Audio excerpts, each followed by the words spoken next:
Crimes in our city. During the day, we had an armed robbery on Pass Road and also a man discharging a shotgun in the 1800 block of 19th Avenue. Last night, we had an armed robbery at the Chevron gas station on West Railroad near Kelly Avenue, and another man was shot in the face last night in the 2600 block of West David. As you may know, we did arrest Ray Anthony Harvey of Gulfport for the misdemeanor crime of discharging a firearm in city limits and possession of marijuana. As we speak, we have just obtained an arrest warrant for William Crittenden of Gulfport for armed robbery for the crime that occurred last night at the Chevron gas station on Railroad near Kelly. We will provide you with the particular information on this individual when I finish.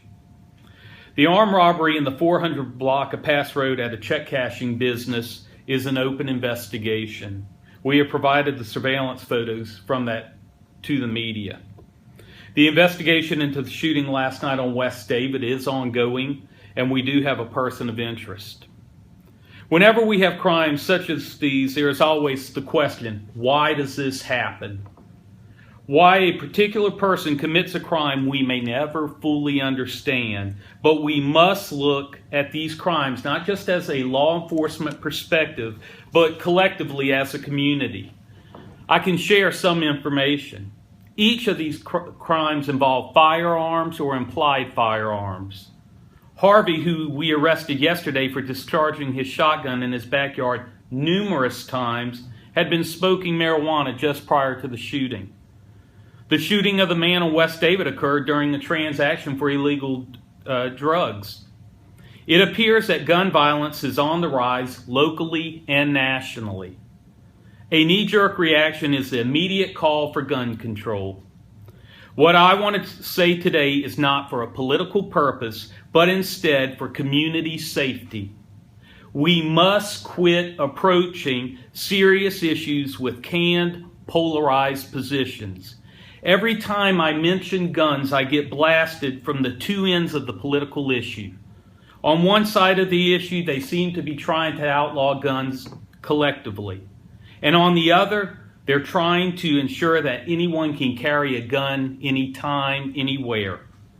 We must quit politicking and start looking closely at the issues. Our state legislators are currently considering yet another bill regarding the carrying of firearms. For some reason, the input of law enforcement is not solicited, and when we do reach out, we are not getting a response. Again, I do not want to engage in a political debate. I belong to the Mississippi Association of Chiefs of Police. Our organization has tried to have discussion about firearms with some of these legislators, and we have gotten no responses. I do believe that most of our politicians are focused on doing what they believe is right and best. But I also believe that there must be some consideration given by these legislators into engaging the concerns of law enforcement when we are discussing guns and gun laws. I believe in responsible gun ownership. As a chief of police, I have advocated this. Our department has trained almost 800 people on gun safety and use since I've become chief. And before me, this has been part of this department's program. We need to make laws that make our communities safer. I believe that somewhere in the middle of this polarized political issue is some good sense answers. Law enforcement is doing its part to maintain the safety of our community. We must continue to recognize that much of our crime occurs as a result of the continued allowance of a criminal subculture. Our department will continue to work tirelessly to address it.